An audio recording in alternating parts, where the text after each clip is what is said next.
الله الرحمن الرحيم maanta waxaan ka cadeynayaa anigu miirkeyga iyo maankeyga qaba inaan iskaga tagi doono insha Allah gabi ahaanba shaqadii aan ka hayay wasaaradda isgaarsiinta oo aan joogay muddo 12 sano taacadda la igu geystay awgeed oo waliba heer laga sheego qabiilkeygii wax runtii qabiilmaha qaran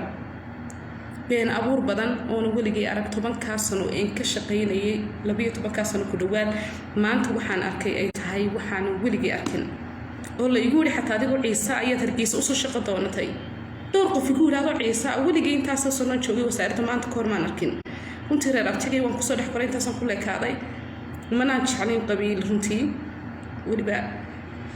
ila madaxtooyadan ku biyaankeyga cid wax ka qabta xataa ma jirto ila wasiiro kamid ah wasiirada Soomaaliya marka waxaan maanta ka cadeynayaa waxaan u weeyaa maha adduunyo jacayl on